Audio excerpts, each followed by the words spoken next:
Good morning मेरे प्यारे विद्यार्थियों, स्वागत है आपको इस वीडियो में। और आज हम लोग मोहनजोदड़ो का विशाल स्नानागार जो है उसके बारे में हम लोग अध्ययन करेंगे।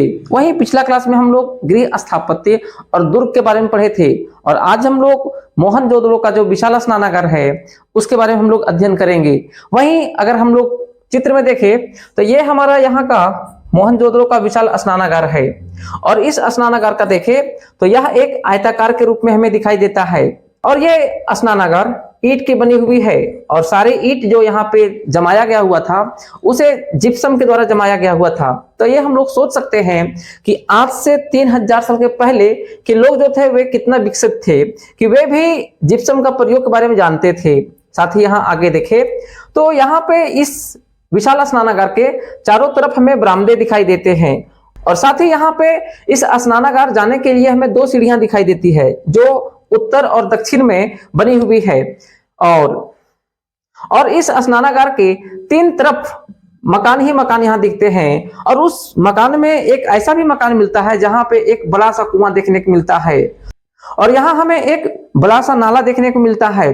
तो लोग ऐसा मानते हैं कि जब ये विशाल स्नानागार का पानी जब गंदा हो जाता होगा तो उस गंदा पानी को उसी नाले के माध्यम से यहाँ पे साफ सफाई किया जाता होगा, यहाँ का गंदा पानी को निकाला जाता होगा।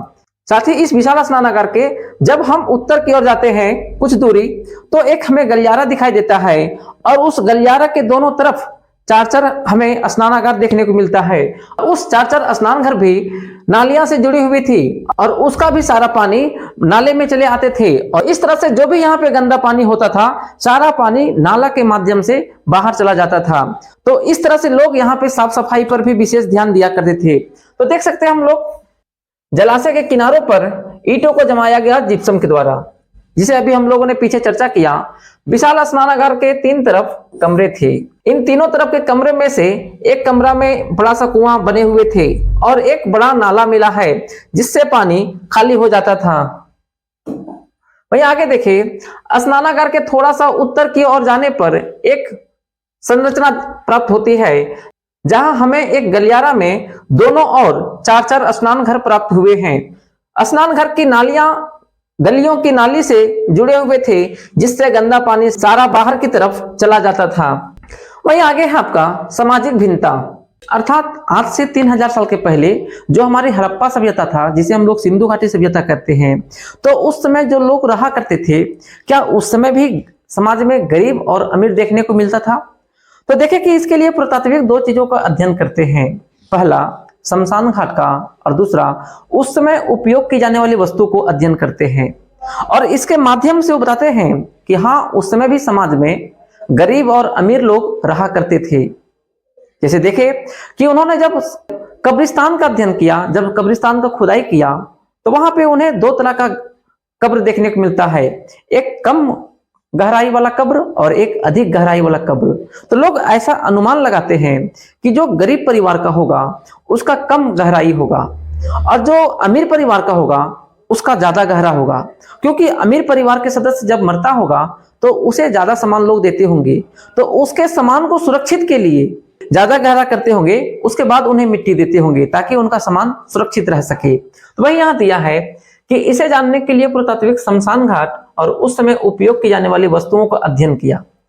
कब्र का अध्ययन करके जैसे कब्र की गहराई अलग अलग मिली है, अलग अलग कंकालों के साथ अलग अलग चीजें मिली है। वहीं आगे देखिए तो यहां हम लोग देख सकते हैं कि ये कंकाल है, ये भी कंकाल है, ये भी कंकाल है, और कंकाल के पास यहाँ पे ढेर सारी चीजें हमें देखने को मिलता है। और साथ ही ये जो है यह तांबे का दर्पण है, और इसका प्रयोग वे लोग दर्पण के रूप में करते थे। वहीं आगे देखें कि स्त्री व पुरुष दोनों के कंकाल के साथ आभूषण, वृतभान, तांबे के दर्पण मिले हैं। यह संकेत देता है कि उस समय लिंग भेद नहीं था, अर्थात जब शमशान घाट की खुदाई हुआ और जो वहां पे देखे कि पुरुष की कब्र और स्त्री की कब्र, दोनों का कब्र जब खुदाई होता है तो वहां पे देखे कि दोनों कब्र में हमें 3 चीज देखने को मिलता है। पहला आभूषण, मृतभान, तांबे के दर्पण, ये 3 चीज दोनों के कब्र में देखने को मिलता है। तो इससे पता चलता है कि उस समय स्त्री और पुरुष में कोई भेदभाव नहीं था, जिस तरह से वर्तमान में भी हम लोग देखते हैं कि स्त्री और पुरुष में भेदभाव हम लोग को स्पष्ट दिखता है। लेकिन आज से 3000 साल के पहले जो हमारी हड़प्पा सभ्यता है, उस समय स्त्री और पुरुष में कोई भेदभाव नहीं था। वहीं आगे देखें कि हड़प्पावासी इन चीजों पर विश्वास करते थे कि मृत्यु के बाद इन चीजों का प्रयोग करते हैं। अर्थात हड़प्पावासी के लोग जो थे, उन लोगों को ऐसा लगता था कि जो अपना दैनिक जीवन में जो वस्तु का उपयोग करता है, मृत्यु के बाद भी वे वस्तु का उपयोग कर सके। वही कुछ सावधान में आभूषण कम मिलते हैं, इससे पता चलता है कि वह गरीब होगा। अर्थात जब खुदाई हुआ वहां पे शमशान घाट में, तो वहां पे कुछ कब्र में कम आभूषण देखने को मिलता है, तो लोग इससे अनुमान लगाते हैं कि कम आभूषण अर्थात वह गरीब परिवार का सदस्य होगा।